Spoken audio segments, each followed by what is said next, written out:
Now it records. Okay. So, so I have to apologize for not recording the first hour. 1 minute summary, okay? Respondeat superior or vicarious liability requires a principal-agent relationship, plus that the tort is committed within the scope, and that the employer / the principal is liable for the agent's torts committed within the scope of the employment. Okay, so now we're done talking about torts. Now let's talk about the employer's liability for the contract the agent entered into. Okay?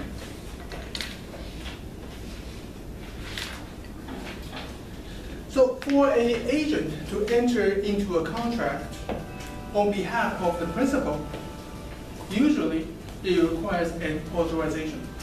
Okay? So the agent is not authorized to enter into a contract. Any questions? Okay. So Barry, as my employee, Barry, you go out there 2 blocks away. Go to Doc's bikini factory. Give me 1,000 pair of bikinis. Okay. You go over there and you get it. You sign the contract. Get it back. So this is a actual express authority. Okay, I'm giving him the authority. I told him verbally, saying, "You go out there and give me the contract." Okay. All right. So this could be oral. It doesn't need to be a written authorization or authority. Okay. It could be oral. It could be even private. Nobody knows about it. But Barry, you have an express authority to do this. Okay. Now, so when does this authority end? Until he got the contract signed. Yeah, sorry. Until he got the contract signed. Okay, so if we go out there, okay, and then actually get 1,000 pair of bikinis, and then the authority would end right there. Okay? But what if? On the way 2 blocks, right, from here to the factory, 2 blocks. Okay? 2 blocks. Then you're just 1 block out, have another block to go. I called Barry. Well, I don't want to get it anymore. I don't want to buy the 1,000 bikinis. Okay? You know why? Because Doc only produced gold bikinis. And silver bikini is the trend this year. I don't want his bikinis anymore. Come back. Now, can I unilaterally cancel or revoke this authority? Yes. By phone, I think you can't. You need a letter. Do I need a letter? Yes, to send it to him to send cancel it to Barry? to cancel the contract. Okay, remember when I gave him the authority, it could be oral, it could be written, it could be even in private, just between 2 of us. Yes. Okay? But why do I need to give him a written revocation of the authority? Because you cancelled. I'm revoking it, but I'm telling him, I called him on the phone, saying, don't do it. I don't want you to go out there anymore. You can do that. Huh? You can do that. Yeah, I can do that, right? So the rule is, any party can unilaterally revoke their authority. Okay? Unilateral means one-sided. Okay? If Barry 1 block out, Barry thinks, well, I'm not going to do this anymore. And then he called me saying, well, you sent someone else. I quit. Can he revoke their authority? Yes. He can do that too. So either side can revoke this authority at any time. Okay? Any questions? I see your point, but I think he needs a letter. So in the future, if you said no or something, why you didn't bring it? In real life, So yes, he has it's good to have something in record. Yes. Yes. But remember, in my theories, everybody is honest. Okay? Ah, okay. We don't lie in court. Okay, I see. Okay, let me give you another example. Give you another idol. Okay. So this time, I do not own a bikini shop. Okay, Melissa owns a bikini shop. Okay, and then Barry works for you. Barry works for you. So your bikini shop is in Alaska. Okay, so you decided to buy 1,000 pairs of bikinis for your bikini shop in Alaska. I don't know anybody will ever wear bikinis in Alaska, but that's what you decided to do. So you sent Barry, okay, down to Doug's shop here 2 blocks away from Alaska to buy 1,000 bikinis. Okay? So Melissa, Barry, you go get the bikinis. Okay? So what Barry did is, because it's a startup bikini shop, there's not enough money. Okay? So Barry got into his little car, started driving from Alaska to San Bruno, okay? To put in an order for the bikinis. That took you about 10 days. Okay? So you finally got here, and then you knock on the door at the factory, and you talk to Doc, and then you put in an order for 1,000 bikinis.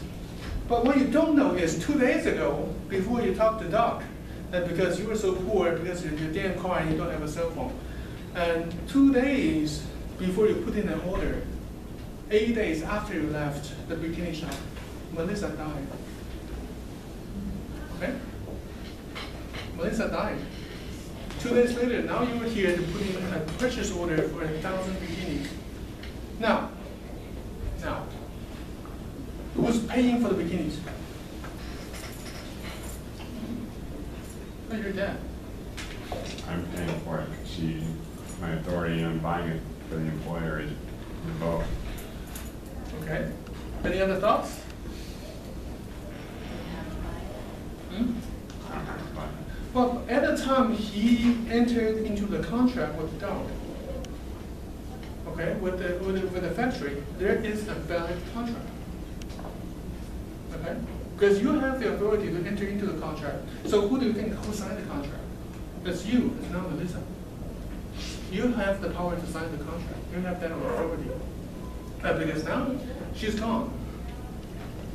I'm liable for it.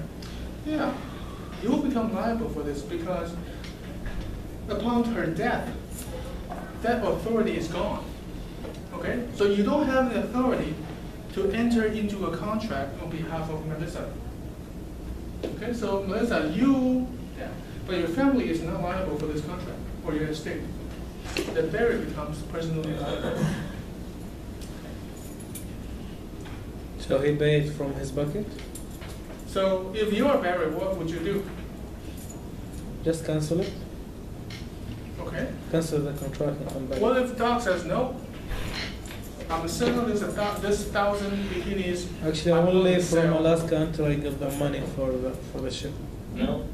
I will leave from the Alaska from her company Well, usually until I for- have the money, so I usually come for back. this, you pay. A lot of times you pay first, and then they ship the goods. Yes. Right. So So when pay you buy for things this. from Amazon, you pay them first, and they'll ship you the goods. Yeah. Okay. So Doc will say, "Well, give me the money. I'll ship it 1,000 bikinis from my warehouse from LA to here, so you can pick it up." So now, in this case, Barry, well, the money already, you pay out of your own pocket first, and before you can get the money back from Melissa. So you pay the money up front. Money goes to Doc. Doc says, "Here, 10 boxes of bikinis, okay? Here you go." And Barry's like, what am I gonna do with this? Melissa's dead. Just stop. Even if I wear a new bikini every day, it'll take me 3 years. Okay? So he's stuck with Huh? the stuff. He's stuck with the. It's stuck with the product. So what will you do if you're Barry? I will open a company. You open a bikini shop. All right, okay. Where at? I hope it's not in Alaska. It's gonna be a business deal. destined to fail.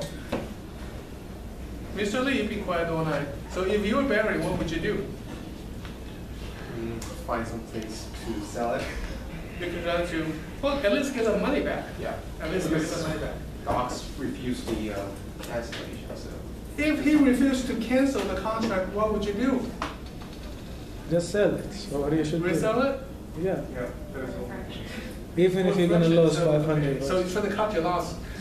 Why didn't anybody think of pick up a phone and call a lawyer? You're gonna sue too. We're gonna sue Doc Why? to cancel the contract. But he can't cancel it. If he wanna cancel it, he has like. Well, of money. course he doesn't want the contract to be canceled, so that's why we asked the court to cancel the contract. We're going to ask the court to rescind the contract.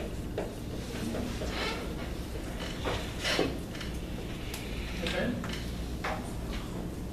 So we're going to look into the purpose of the contract. The contract was for Melissa's bikini shop in Alaska to sell 1,000 bikinis, right? That's why she wanted it. And then you here, you are the agent. Okay? So you have a good chance to have this contract canceled. Yeah. Would her family or her will still have to pay me for having to drive all the way down there, or would that be, Oh, yeah. she be released? Okay. Yes, that's part of the employment. That has nothing to do with the authority. That's part of the employment. All the expenses. Well, that's fine, because on Tuesday they asked the exact same question. On Tuesday night's class, they said, what about the expenses? Yeah, they're liable. Okay. All right. So we're done with the actual express authority. And the next one will be the actual implied authority. Implied authority comes in under three forms. One, necessity. Necessity is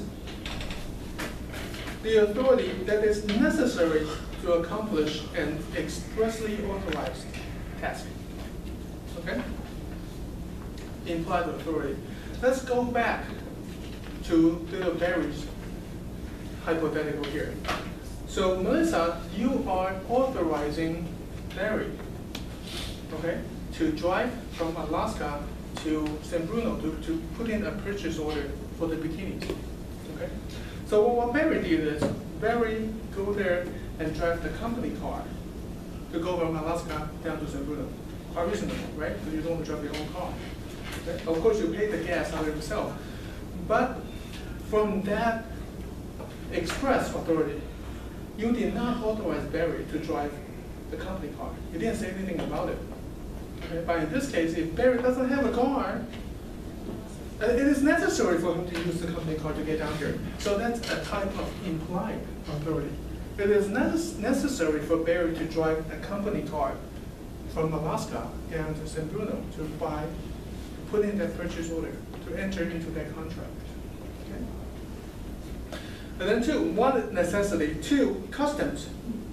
There is an implied authority if it's customarily performed by persons with agent's title or position. Okay? If it's, everybody does it. Okay? If it's custom, everybody does it. And then if this is your job title, this is what you do. Then we'll just call it implied authority. And then the third one is prior acquiescence by the principal.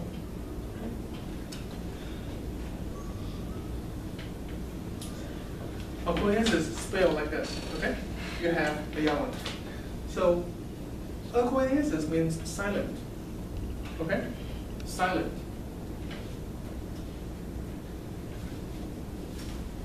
Okay, so for this time, Barry again. But this time he doesn't drive down to California, okay? Or let's say here, better yet, Nicole owns a rental car company, okay? And Jackie is the employee at this rental car company. And Jackie doesn't own a car, okay? But what Jackie did is every day after her shift, she would drive one of the company car, the rental car home. And the next day you will drive the car back, Okay? The next day you're gonna pick a better car and then drive that car home and come back. Okay? So basically you're using the rental cars as your own transportation after work. Okay? And Nicole, first time she did it, you knew about it, but didn't say anything about it. Second time, you didn't say anything about it. Third time, you didn't say anything about it. And then the more you didn't say anything about it, it's more like you are permitting her to drive a company car. Okay? You're permitting her to drive a rental car home. And because you didn't say anything, it becomes a prior acquaintances. Okay? Because you're silent about it, by not objecting to it, you're kind of permitting and giving her the implied authority to drive the rental car. Okay? Yeah. Like if you're coming into work late every day for an hour, and your boss doesn't say anything, like, okay. Sure. But it's not so much of authority. Okay? This is not authorize you to enter into some sort of contract. Okay?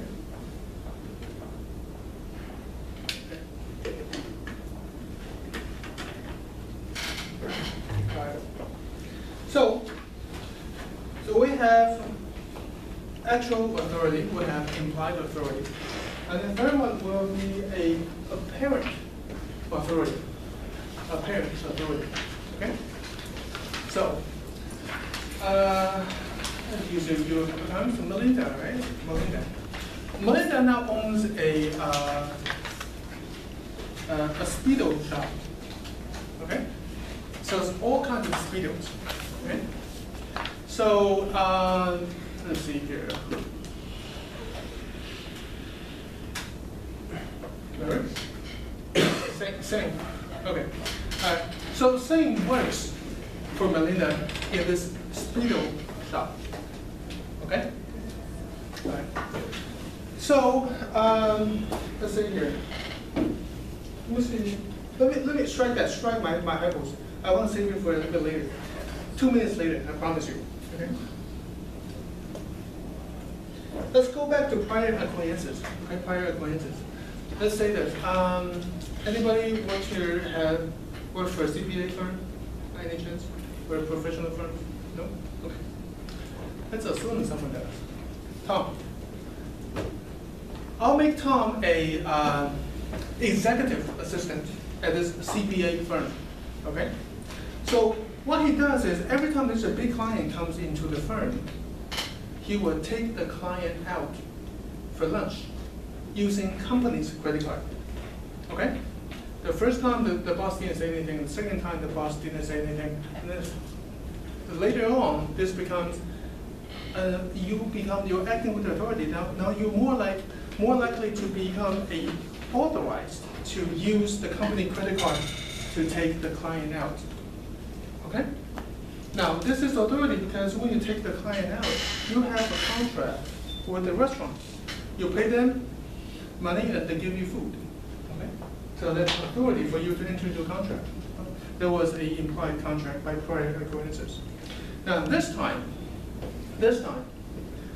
Melinda is your big client. Okay? Melinda is your big client. So Melinda usually goes, here, let me go, what do I go to lunch? Okay. Well, if I go to the CPA firm with Tom, I can get a free lunch. Okay. So you decided to go to the CPA firm to have a free lunch. Okay. Pretend you have some important business, go in there, talk to Tom, and he can take you out for a free lunch. But before you go on to the lunch, okay, you talk to Sing. Okay? Because in your bikini, in your Speedo shop, there is a special, unique Speedo.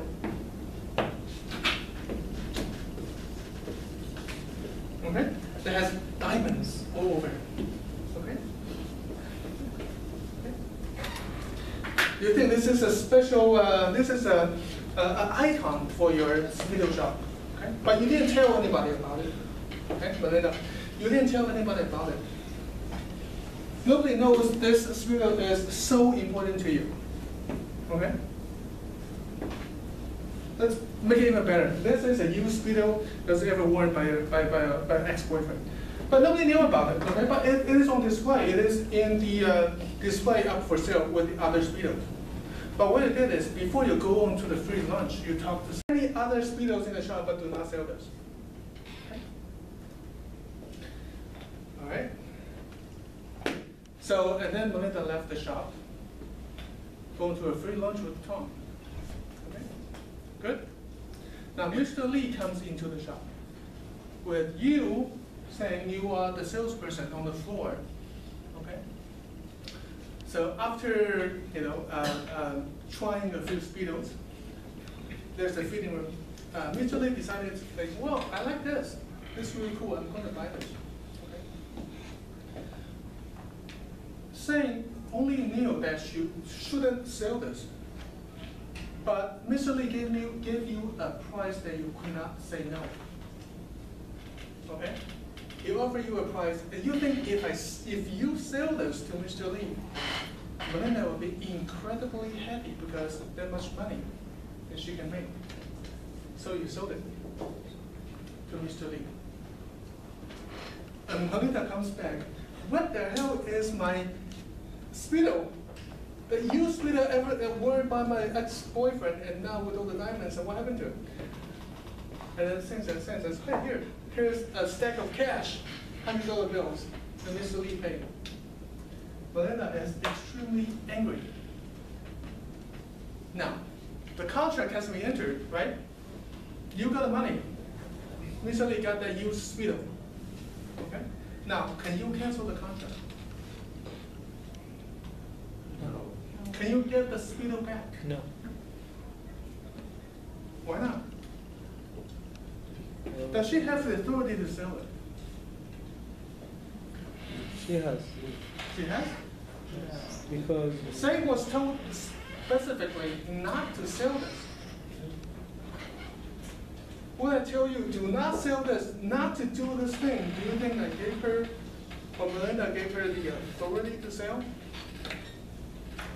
but it's still in the shop. And it's the front of the other stuff that you can sell it. But all she has to do is Just take it away. not sell it. Or you want to speed it back, I know. Yeah. Well, she appeared to be of authority, and third party assumed that. You don't look at election notes and tell me the answer. I typed it up, of course I know. Any other thoughts? She can't get it back. Huh? She can't get it back. The answer is no, she cannot get it back. Why? For two things. One, first, you cloaked saying a general authority to sell, right? She is your salesperson. She has the general power or authority to sell merchandise in your shop. Okay? So anybody that comes into your shop thinks she has the power to sell any merchandise. Okay? You cloaked her with this authority, and then the third party, in this case, Mr. Lee, reasonably believed that she has the authority to sell this diamond used Speedo. Okay? If he reasonably believed that he has, if he reasonably believed that Sang has the power, authority to sell this, then this is a valid contract. Okay? Despite the fact you don't like it, you cannot cancel the contract. What you should have done is take it out of from the display. Yes. That's what you should have done. Okay? Yeah. I think that would still not look very good on the, to the employer. The employer probably would not like that employee as much anymore. I mean, they can't fire him for that, but it would have long-lasting effects on the person's career. Right? Well, I don't. First of all, I don't think you call working at a Speedo shop a career. You get the general idea of what I'm saying. And two, California is a at-will employment state, which means they can fire you for any reason. Okay? There are a couple of reasons they say well, you cannot fire people for these reasons. One of them is retaliation. You cannot fire people for retaliation. But the employer, I believe the employee has the burden to prove that there's a retaliation. Okay. But otherwise, you can fire people at any time for any reason.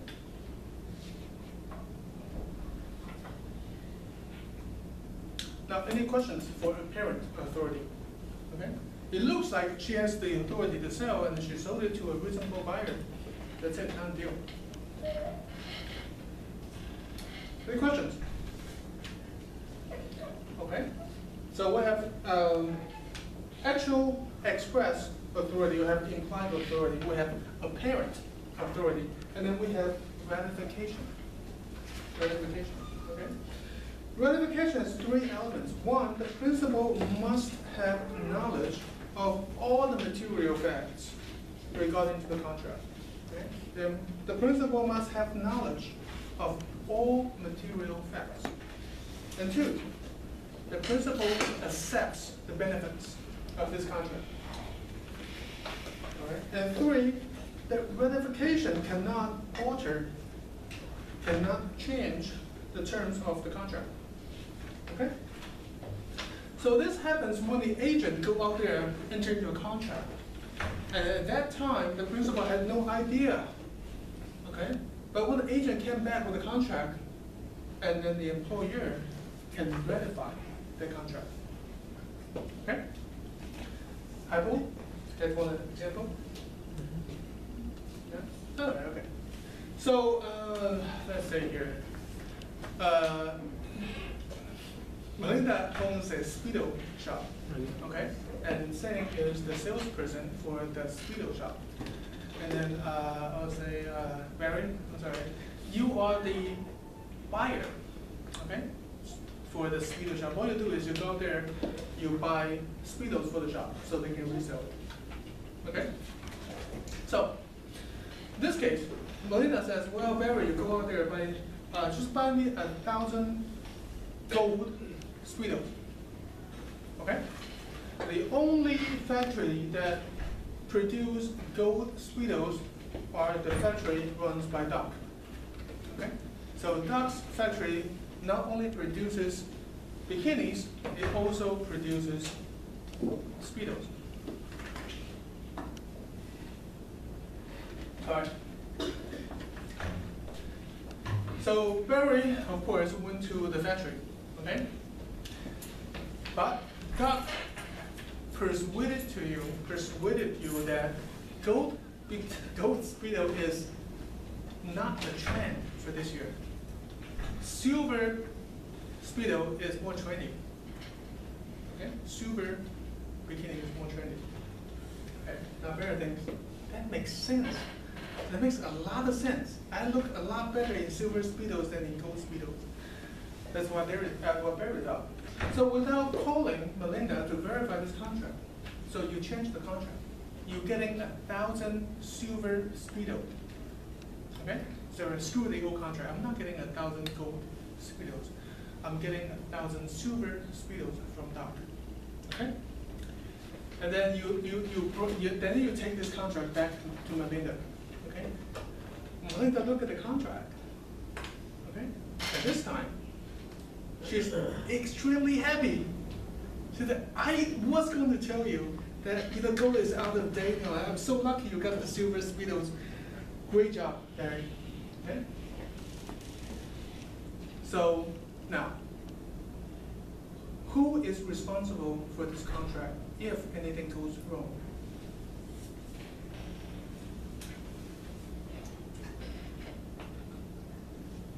Okay. Is Barry liable, is Melinda liable, or is it Doc liable? Who's that?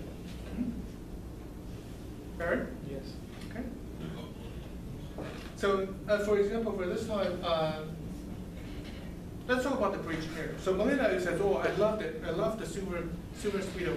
I'll ratify the contract, okay? And then ended up, Melinda only pays for half of the merchandise. Only paid 500 silver Speedos.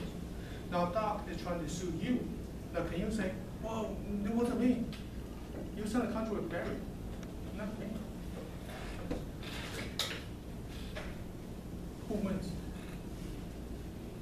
When? Yeah? Who's liable for that unpaid 500 speedos? The agent. Agent or the principal? Because of the camera. Hmm? I guess she. Yeah. It's, in this case, it will be the principal because she ratified the contract as if she's the person who entered into the contract. Okay? She accepts your contract, right? She knows all the material facts of this contract. 1,000 quantity, silver, the color, speedo, the merchandise. Okay?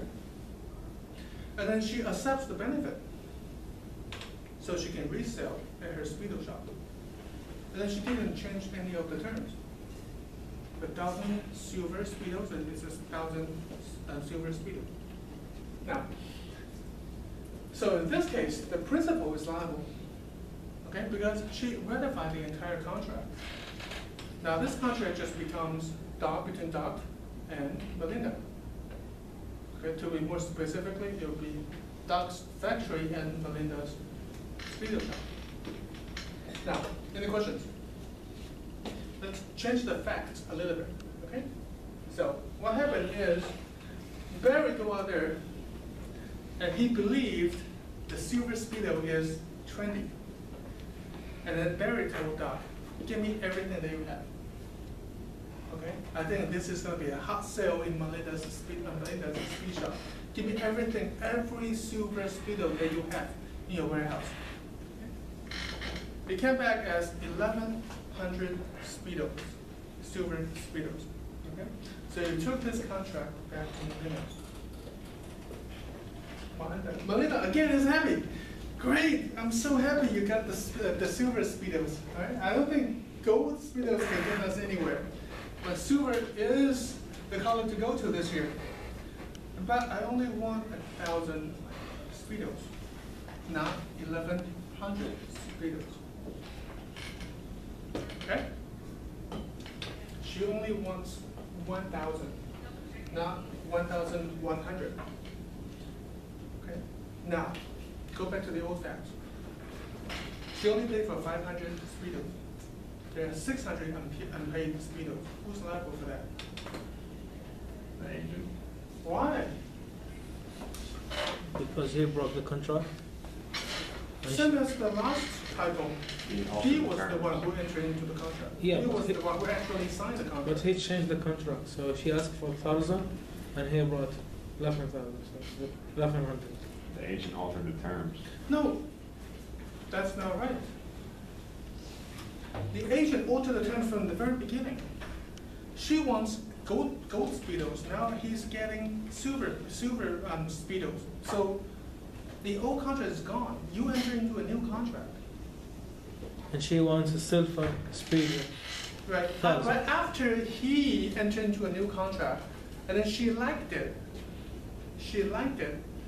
At the last hypo, she liked it and she accepted the contract as a whole. In this case, she says, well, I like silver speedo, but it's too much. We only need 1,000, I don't need 1,100.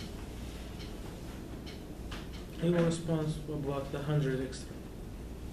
Okay, really? You think he's liable for the additional 100 speedos? So now in this case, just like before, Melinda only paid for 500 silver speedos. So there are 600 unpaid speedos, right? Whose responsibility is it to pay for this 600 speedos? Melissa. Hmm? She is. Eric? No. Melissa. Oh, Melinda. Melinda. Melinda is the owner.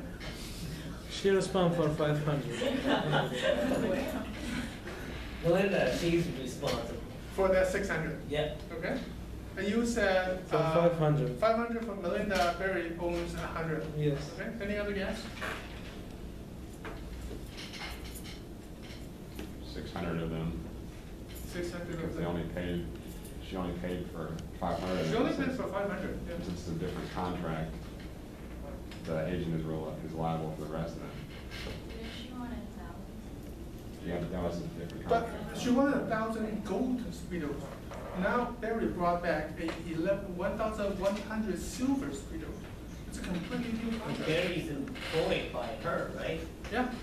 If she doesn't want to go, So if I go out and sign something on behalf of the district, Mhm. the But if district- the district says, well, Don, go out there and buy me, I don't know, yeah, what kind of contract do you enter into? HVAC, say, go buy an AC unit, But it's unit, but you turn out buying a heater back yeah, is the, the district would be liable for it, because I'm acting as the authority of the district. but do you have the authority to buy a heater? Now they're asking you to buy an AC.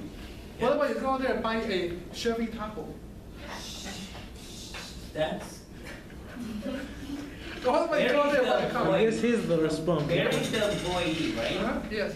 Acting on behalf, Melinda, yes. I was acting on that, on on the, behalf, he's an officer of the company, right? Yes, yes. He has the signing authority, right? To enter a contract, He's an right? employee, he's not the officer. He's No, not the but he has employee. the signing authority, Oh.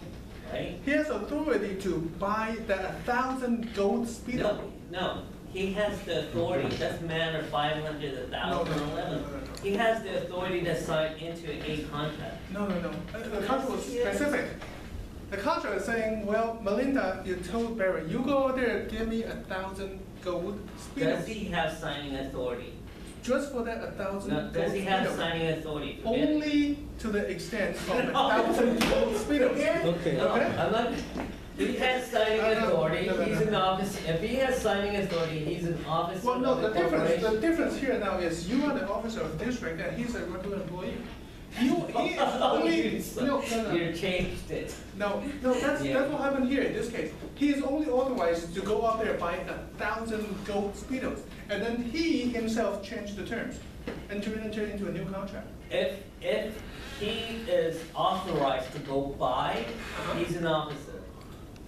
No, to enter into a contract. Do you have a He's an contract? officer. I was authorized to sign a contract or to agree to those. If you're going to buy something, Uh-huh. you are actually an officer. Okay, I have a list. Yeah, So I think, so he will pay 100 because she asking for 1,000. okay, And she accept 500 from the 1,000. okay. So as long as she accept the half amount, Uh-huh. she would like, she wants it. She What want- about, let's change the fact, what if she doesn't even pay for the 500? She doesn't, She says, he's the well, responsible. I really liked the color, Barry, I really liked the color, but He's the it's responsible. 1,100 mosquitoes. I was stupid to begin to tell you to get 1,000 gold mosquitoes to start with. Now, I don't want contract, I don't even want one mosquito. And then He's you the want one. responsible. Then whose responsibility is it? He's the She is. responsible. No, because he sent her for Why is Cell he phone. responsible? Okay. because she He's sent him he's for a goal. acting as on behalf of, She has a contract with him with a goal. but she 1,000. is responsible, that's the employee. Okay, But okay, he's face over here. Okay, face here. You only talk to the judge, you don't talk to each other. Alright. We're all good, we're all good, we're not gonna, don't I worry. I was told to buy that many speedos under that contract, and because Under of that color. that color of that contract. And then I decided to change the number and the color, so it's a Yes. different contract. Yes. And so in other words, I've taken up that contract under my own signature, that wasn't what she agreed to, so I That's can't correct. represent her on that. So unless she accept the contract as a whole, not to change any term of the contract. Otherwise, Barry is liable. I was very liable. I'm sorry. Now, he has the power, his authority to enter into the old contract, 1,000 gold speedos, and that's it. Okay? If you have to materially change the terms of the contract, then you brought yourself a brand new contract upon yourself. What you should have done is you should have called the employer and verified it. Okay? So Barry's responsible. Unless Melinda take it as a whole, saying, well, I verified the contract. I'm not gonna change any term of the contract. I'll take it. 1,100 silver speedo, I'll take it out. Then that's it. Then Melinda becomes responsible for this contract. Okay?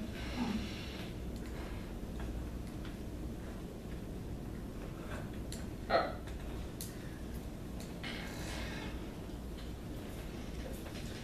So the liability of the agent go out there get a contract, as long as the agent is liable. As long as the agent is authorized to enter into a contract, then the employer, the principal, has the liability for this contract. Okay? Only if they have the authority. That's a general rule. Okay. Now, duties.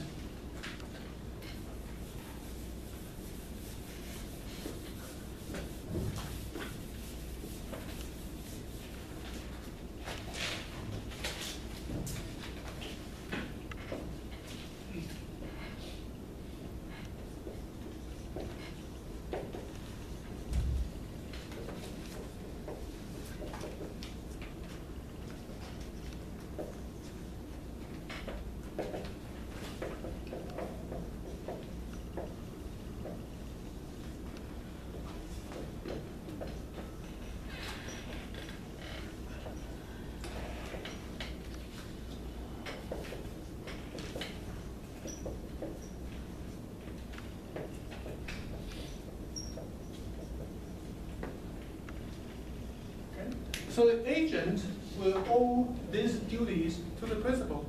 There's a duty of care. There's a duty to obey reasonable instructions, and there's a duty of loyalty. Okay? The duty of loyalty will say into three things. There's no self-dealing.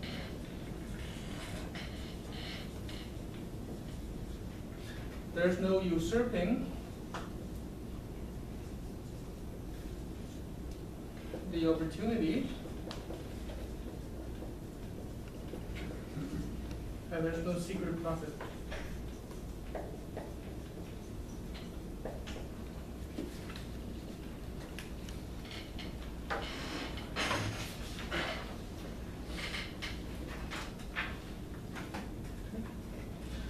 So the self-dealing basically means the agent cannot receive the benefit to the detriment of the principal. Okay? It cannot take away or usurp the principal's opportunity. And they cannot secretly profit at the principal's expense without disclosure. Okay? So, Melinda has this diamond Speedo for sale. Okay? Well, and Melissa owns a Speedo shop somewhere else. Okay? And then she loves Speedo and she collects Speedo as well. So as soon as Melissa realized or understand or notified there is a diamond Speedo for sale, she said to herself, I have to have it. Okay? Up in Alaska. So Melissa hired Barry to go down to San Francisco to buy this diamond Speedo from Melinda. Okay? So Barry go down here, look at the price of the Speedo. It's $500,000. Okay? But in this case, Barry is authorized to buy this Speedo up to $1 million. So what do you think the Barry would do in this case? You have that evil look on your face. So tell me, what would you do, Barry? The honest thing or the I just say the secret word profit? evil. Well, if I wanted to break the duty of loyalty, I'd buy it for the $500,000 and put the other $500,000 in the suitcase and deliver the Speedo to my employer and not tell them about the $500,000. Now tell her about the $500,000. Yeah. Or you can just buy it yourself and then resell it to Melissa for $1 million. Okay? I mean, remember, she's only hiring you to do this job. You are not his employee. You are her employee. You are her agent. You are not her employee. Okay? So she hired you to do this one task. Okay. So secret profit, right? And then self-dealing. okay?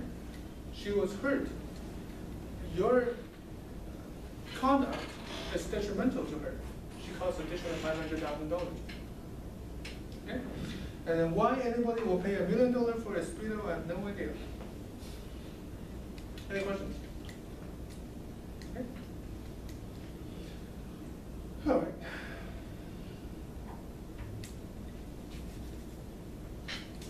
Good time, yeah. 5 minutes. Let me talk about partnership. Okay. So in California, if one person is going to start doing business, okay, the most simple way to do this is to start a company called sole proprietorship. Okay? Sole proprietorship. You do a business just by yourself, you can just pick a business name if you want to, and then run it as DBA, doing business as. Okay? When you file a tax return, you file it together with your personal income tax. The upside for this is very easy. You don't even need to register with the Secretary of State. All you need to do is to register with the county. Make sure the name is available. Then you can start doing business. Okay? The taxation is very easy. You do it with your own tax. Okay? But the downside for this is it comes with unlimited liability. Anything goes wrong, they can come after you for your personal assets. Okay? And well, another good thing about this is very cheap. There's almost no upfront cost. Okay. Now, if you have more than one people, this becomes not a sole proprietorship. Sole proprietorship requires just one people. Now, if you have more than one people, you have a partnership. Okay, not a partnership. Partnership, very similarly. Okay. You do a tax return just as your individual. Okay? It's very easy, and it comes with unlimited liability. Anything goes wrong, they can come after your personal assets. Okay. There are some variations to this. Okay? Sometimes it has a limited partnership. What it means, you have a general partner and you have a limited partner. So general partner is in charge of all the operations. A limited partner, in this case, is, well, I just put the money up front. I put the money up front and that's it. I'm not involved with the operation. Okay? And in this case, anything goes wrong, they can sue the general partner for unlimited liability. But they can only sue the limited partner for the money he put into the partnership. Okay? In that sense, it becomes a limited liability. Okay? Any question? So these are basic business formation, business forms in California. And then after that, these are you register at the county level. And then you go up to the state level. You have limited liability company. And then you have your corporation. So for this, you actually pay $800 a year for a franchise tax, minimum. They can go up to, I think, $2,600, depending on your income, depending on your revenue. Okay. So what's the main difference with the LLC and the corporation? Are there any benefits or? Yes. So long before we have only sole proprietorship, partnership, and corporation. Okay. So corporation, the downside for corporation is you need to pay tax twice. Okay. So when corporation is making money, when the money comes into the corporation has to file a tax return. Okay. And you, as a shareholder, when you take money from the corporation, you file another income tax.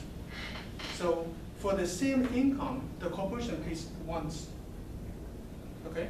Pays tax once, and then you pay another time for the tax. So that's why it's called double taxation. Okay. Now LLC is something in between sole proprietorship, where you use your own social security number to file tax return, and the corporation.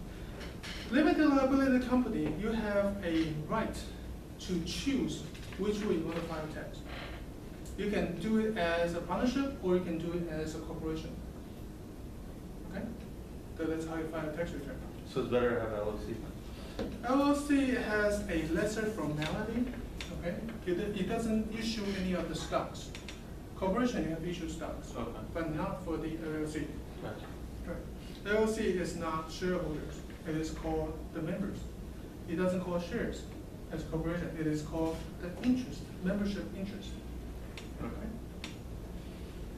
You require less formality. Okay. And then in a partnership, between partners, they are the principal and the agent of each other. Okay? So this partner is the principal of the other partner, and then he is also the agent of the other partner. Okay? So the duty goes both ways.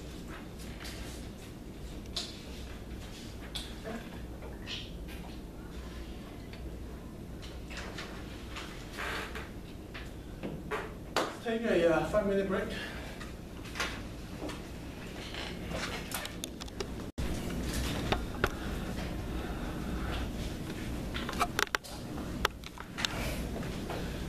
Okay, corporation.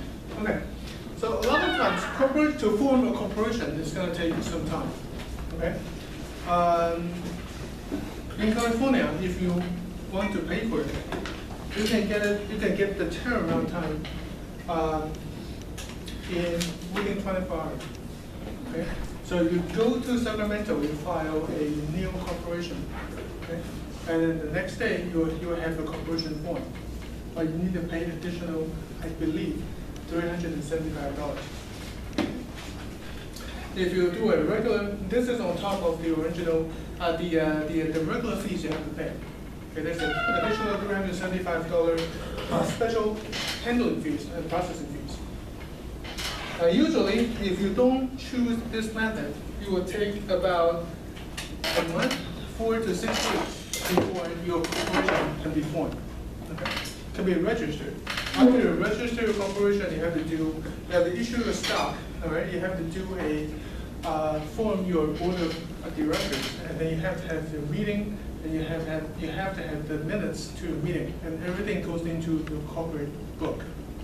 Now, if you see a business opportunity, do you want to wait for that 4 to 6 weeks before you grab this opportunity? You probably don't, because if you wait for a month, that opportunity might not be there anymore. So what you do is you go ahead and you get that deal. You go ahead and you get that contract on behalf of a future corporation. Okay? This is what you do. And you, in this case, you become a promoter for this future corporation. Okay? The corporation is not in existence, but you are promoting this future corporation. So you are the promoter. Okay? So you are acting on behalf of the corporation, a future corporation. So once you sign the contract, and then you form, and then afterwards you form the corporation.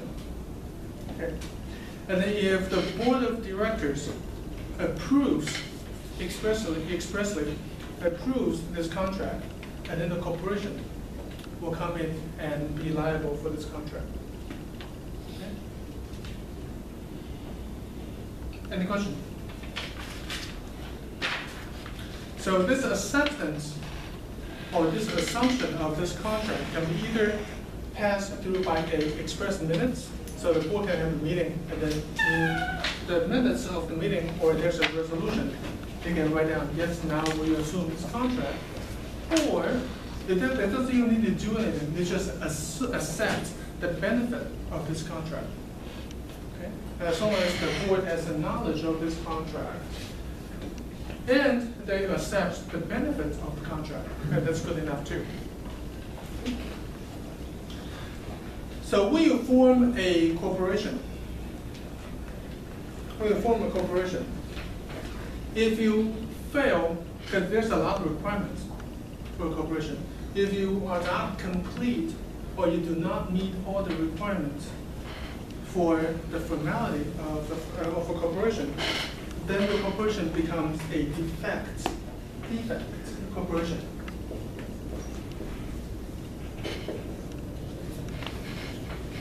Okay.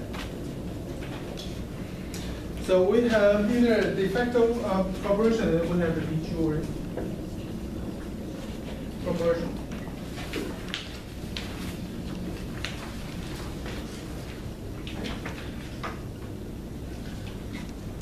Well, the court says, well, in this case, Barry, you saw the opportunity to become very successful in bikini business. Okay? So what you did is you go out there and then you get the deal for 1,000 bikinis. Okay?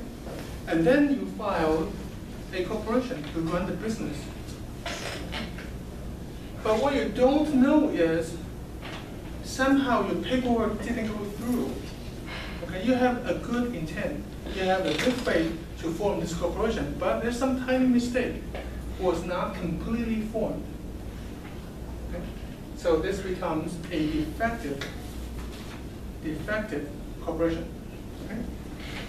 Now, but you don't know nothing about it. You don't know. You think, but the corporation is perfect. But in fact, you don't even have a corporation. And then the deal falls apart. People start to sue you. And you'll say, well, you can't sue me personally because I have a corporation. You have to sue the corporation. The reason for the corporation is they shield the liability. It's a limited liability. The most you can get is the assets of the corporation. Okay? That's why you cannot touch me personally. That's why there's a shield for the corporation. And now, in this case, there's a problem with the corporation. Now, is Barry personally liable for the contract? Or this defective corporation is liable for the contract?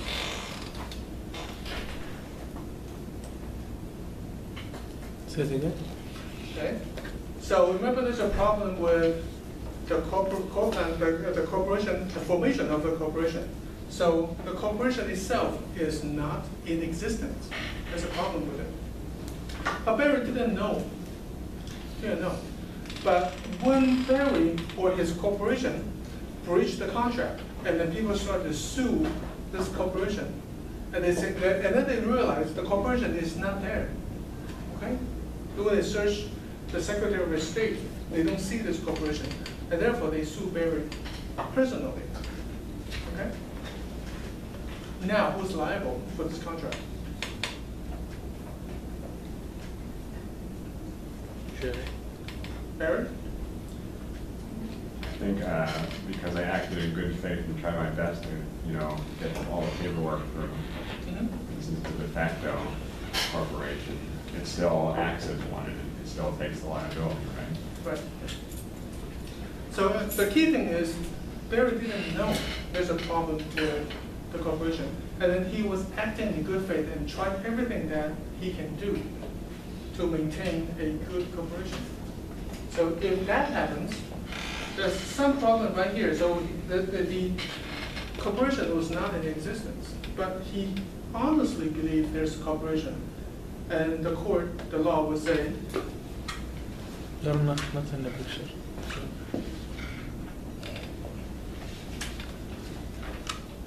and the law will say, yes, then we will recognize this defective corporation. We'll make it legal so it has a protection over Barry. So Barry's personal assets will be protected by this shield of limited liability.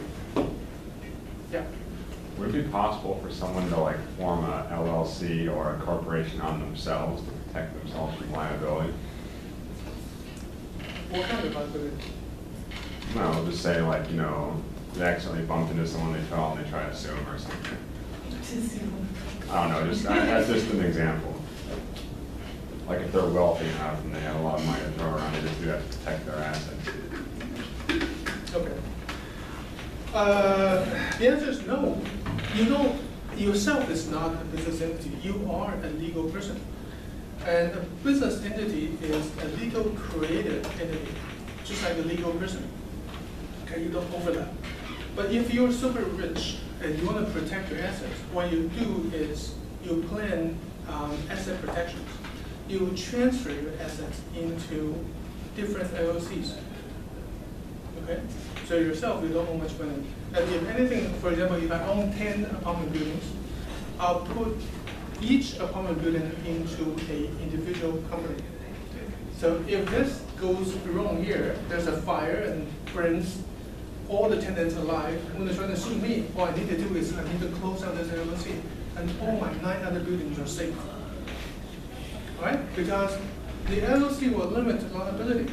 They can't come after me as my personal asset, and they cannot go after all the other companies. What if they buy like a small, completely solid brick, square or something like that, and then put all their money into that, and that way no one lives in there, and they wouldn't have to be able to protect them or no? Like there's no way anyone would get hurt from that brick. All right, say they incorporate like just imagine a giant brick building, but it's not hollow, it's completely solid. Okay. So there's no way anyone can hurt themselves with that brick object or in that brick object.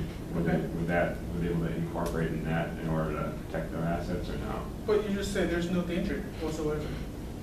Well, it'd be a way to keep their money safe, right? Would they not be able to touch the money in there or?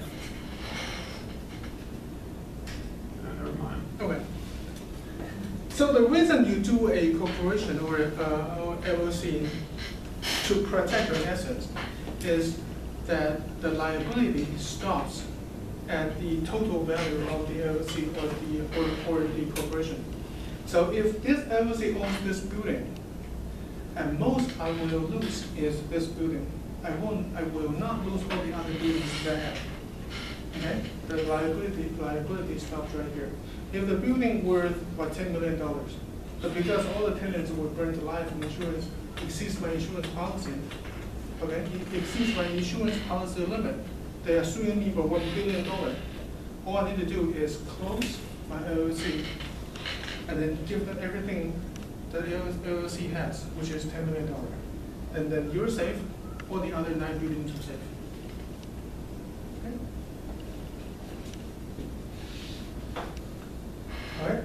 So now we talked about, and over again, about this limited liability benefits for the LLCs and corporation. Okay? But this shield of limited liability can be penetrated. Okay? And legally, we call this a piercing of the corporate veil. Two ways you can penetrate, or if you mishandle or misform your corporation, you will lose this protection.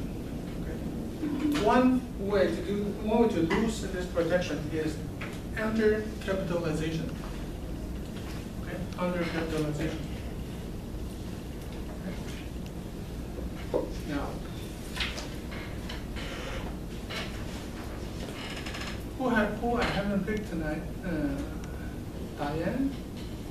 Sure. Sharon, I'm sorry, Sharon. Okay, Sharon. Okay. Is there Diane in the class? Okay, Sharon. If you have to run a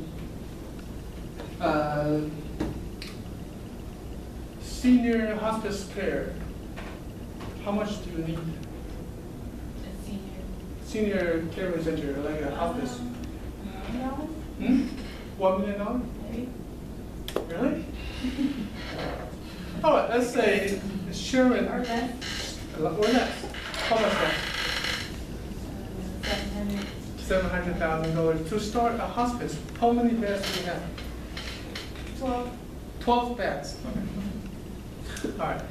So Sharon starts to run a corporation, okay, in the hospice business. You know what hospice is, right? No. Hospice takes care of people, really sick people, for their last days, all right? You have to provide medical help, you have to provide room, you have to provide meals, pretty much everything, okay? But they're just in your facility until, they're gone, okay? So what you do is, from your hospice, you send your customers or patients directly to the hospital and to the morgue. That's what happened. Okay, so $700,000 worth 12 beds, hospice. Okay, so in this, your hospice, like, they don't even have walls. I think they just have carpet papers and walls, and not really a building and foldable beds. And, okay, in your hospice, which costs you $700,000 to run, okay, to start. Do you know how much you have to? How many nurses do you have? Let's put it this way. How many nurses do you have? Maybe 4. 4 nurses. Come after 12. Okay. Do you have doctors? Maybe 1 part-time. 1 part-time. Okay.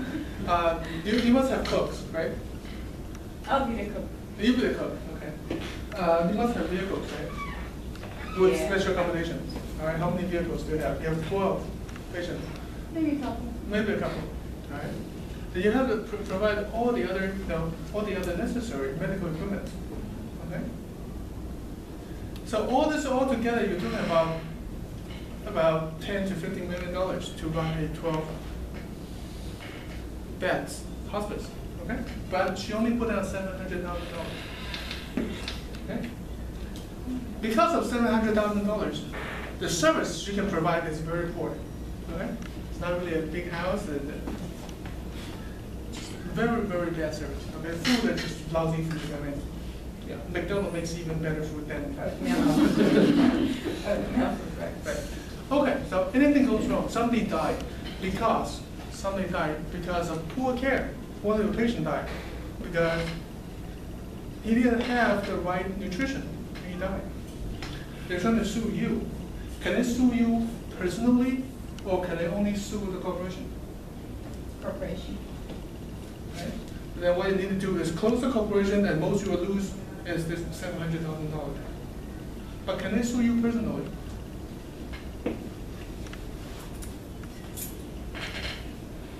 Yes. The value or the assets of everything put together is way under what you said the average was for a hospice of that quality. So she put way too few assets to cover any potential liability of what it would cost if someone got hurt. That's right.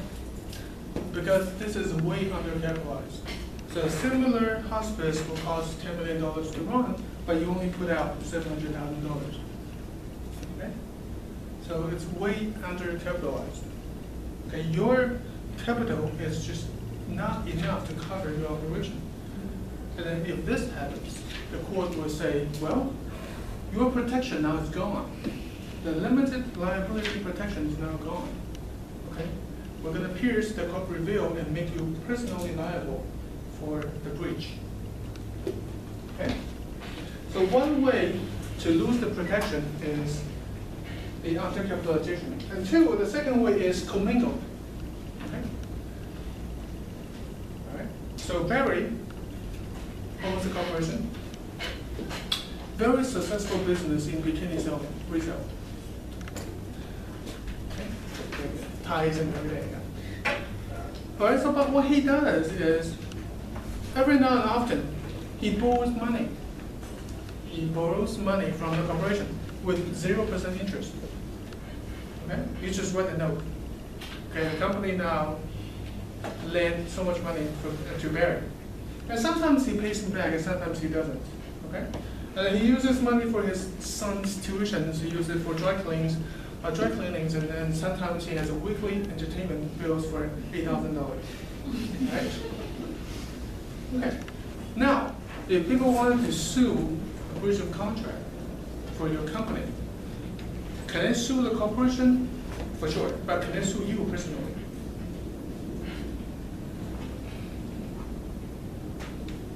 Yeah. Well, the answer is yes. Because now we don't know what fund is your personal fund and which funds are the corporation's assets.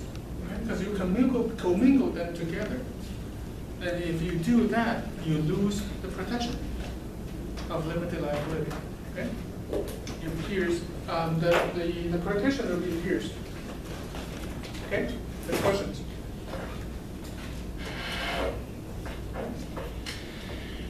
Okay.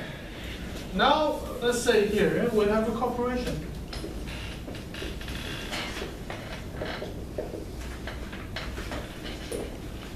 owns the corporation? Stockholders, Hmm? stockholders, Yep, the shareholders. Okay. We also have the board. And we also have the officers. Okay.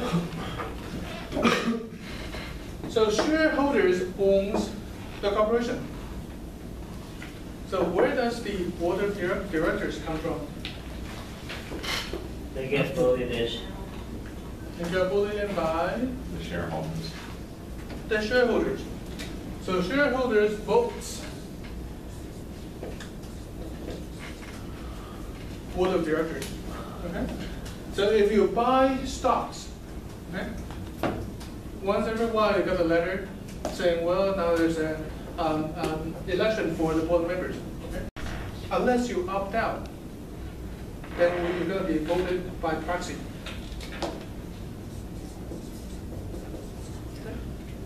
Unless you opt out, you'll be voted by proxy, which means they gather all the they gather all the votes, all the small shareholders, and they'll vote on your behalf, unless you object to it. Okay. Now, what about officers? So officers in this case will be CEOs, CFOs, right? Managers. Okay. Now, is board of directors the same as the officers? No. Sometimes they overlap, right? The board of directors could be one of the CEOs, okay? But they're different. Now, how do we have officers of a corporation? How do they become officers? How do they become officers, The board of directors. right?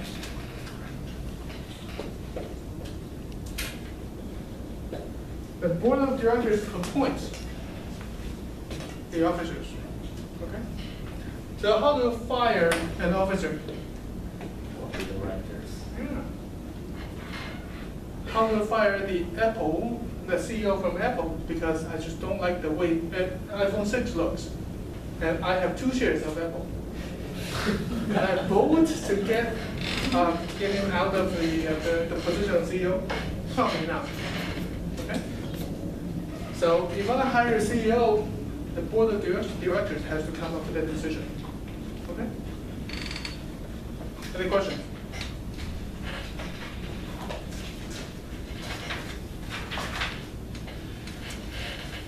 Okay. 10 minutes. So, what if an officer is being sued? Okay. What if, let's put it this way. Barry has a corporation. Let's put it this way, there's a bikini corporation.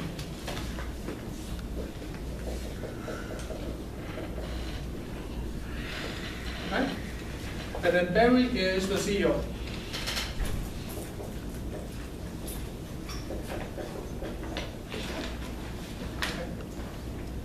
Now, Melissa is going to sue Barry. Because why? Bikini Corporation steals one of her designs, one of the bikinis. Okay? So you are suing Barry as the CEO of Bikini Corporation for patent infringement. Okay? So if Barry loses, who's paying the damage? If the court says Barry, I'm sorry, you lost, I think Bikini Shop or Bikini Corporation did infringe the intellectual property that belonged to Melissa, then you have to pay her $5 million. Okay, $5 million. Now, who pays that $5 million? Company. The company pays or Barry pays? No, the company he works for. Company pays? Okay. The corporation? So the corporation pays. Yeah, corporation.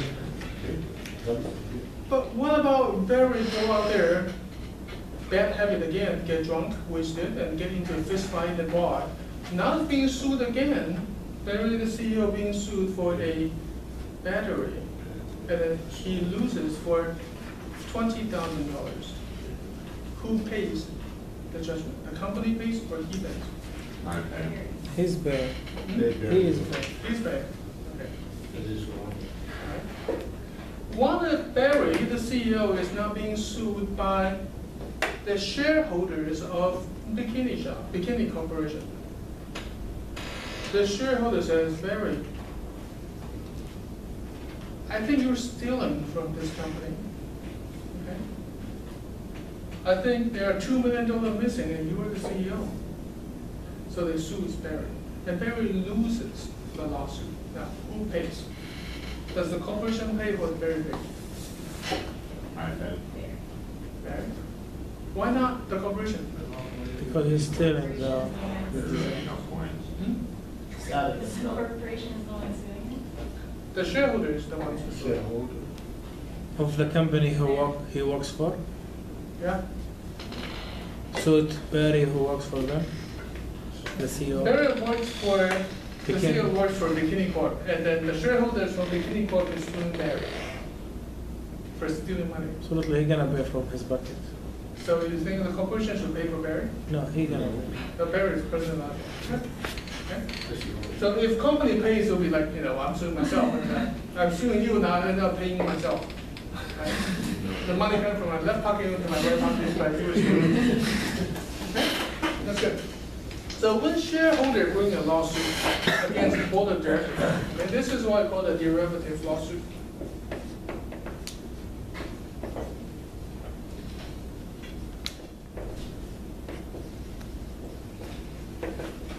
Okay?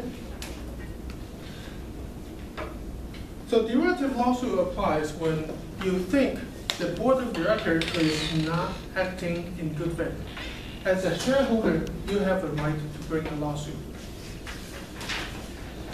So what you need to do is you need to send the board of directors a notice saying, well, this is what happened. I think this is not right. Please fix the problem.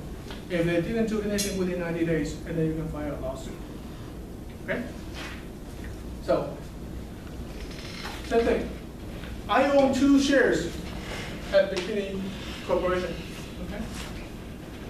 All right. Last year is a very cold year. Very cold. Okay? At coast, it was like 30 degrees below freezing. Okay? However, Barry, as the CEO of Bikini Corp, okay, he doubled the production of the bikini. Okay? It's very cold, nobody's going to swimming. Even indoor pools are so cold. So nobody buys bikinis last year, but you double the production. What's going to happen? The company will lose money. Right? The corporation lost a lot of money. And as a result, I'm the shareholder, and I lost a lot of money too. Okay? Right? So the price per share from $60 down to $2. Okay? I lost 100 and how much money? $60 to $2, 15. $58. I lost $116, right? Okay? So now I'm bringing a lawsuit against Barry. Okay? This is what it did, Barry. It cost me $116 last year. Okay? So what can Barry do? I'm suing you, you have to defend yourself. Okay? So what is your defense, Barry? I acted in good faith in the business. Exactly. Because he acted in good faith in business.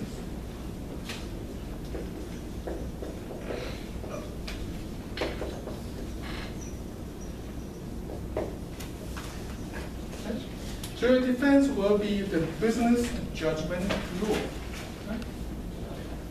This is a business decision. Okay? The decision to double the production of bikinis in a very cold year. It was a business decision. Was it a good decision? Probably not. Probably not. But not all business makes money.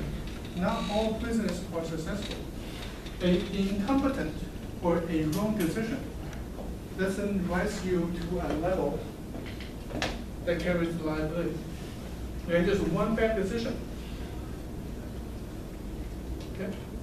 I was gonna say, Bernie Madoff had a corporation, so what kind of got him in trouble? Which one? Bernie Madoff. Bernie Madoff, the Ponzi scheme guy. Well, right here, you have a good faith to run it, right? But in that case, he has an ill intent to scheme the money from people. Okay? Because right here, you honestly believe the double protection of the beginning will make you successful. You will make the business soar. But in this case, it's just quite the opposite. So it's a bad decision.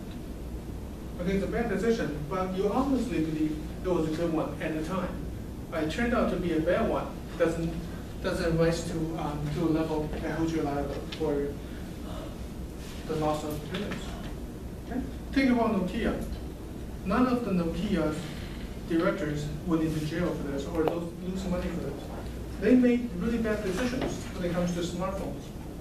Okay? And then they were one of the largest. At one point, for like a decade, 15 years, they were the largest manufacturer of cell phones worldwide. Okay? And then can they say, well, can the shareholder go in there and sue Nokia? Probably not. They don't even exist anymore. They were bought out. Okay? But they're not saying, well, it's a business judgment rule that protects the board of directors and the officers. Because they will say, well, I don't know Google is going to come up with an Android platform. I don't know iPhone's coming out. Okay? Back then, our decision was right at the time. But it turned out today, it looks like there were bad decisions. Doesn't mean I have to lose a lawsuit in this. Okay? Just two more things really quickly.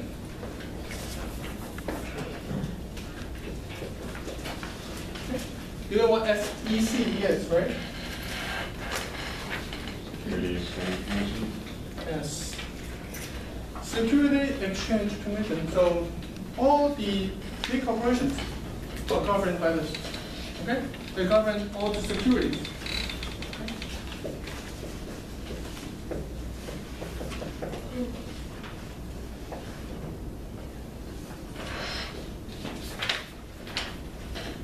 So Federal Security Law, Section 10B, is the anti-fraud.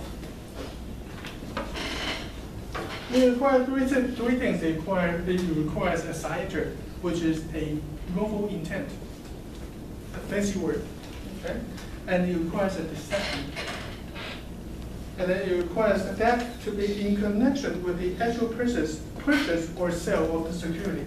So if you buy or sell based on inside information, okay, then you are in violation of the Federal Security Law, Section 10B. Okay? If you tip someone with the inside information, you are liable as well. Okay? So if you're a TP, or you trade based on inside information, you are in violation of anti-fraud. Okay? Now we also have Section 16B. Now, 10B requires an intent. 16B is strict liability. Intent is irrelevant. What it says is it applies only to big corporations. Okay? The corporation must be on a national exchange, like a NASDAQ, like a Dow Jones. Okay? Or it has to have at least 500 shareholders and more than $10 million in assets. So it applies only to big companies. And it only applies to important people, okay? Not the small shareholders, they don't care. Only applies to big defendants, like officers, directors, and the shareholders more than 10%. So the reason behind this is these people, board of directors, officers and then big shareholders, they are more likely to have an inside information. Okay? Because they decide which way the company is heading. Okay? So 16B applies to big companies and big shot defendants. Okay? And the rule says it does not allow the buying and the selling of corporation stock within any 6-month period. Okay? It set the blanket rule. You cannot buy, you cannot sell. Okay? I look at watching Canada. It's a strict liability. Okay. All right. Let's call it a night. Thank you.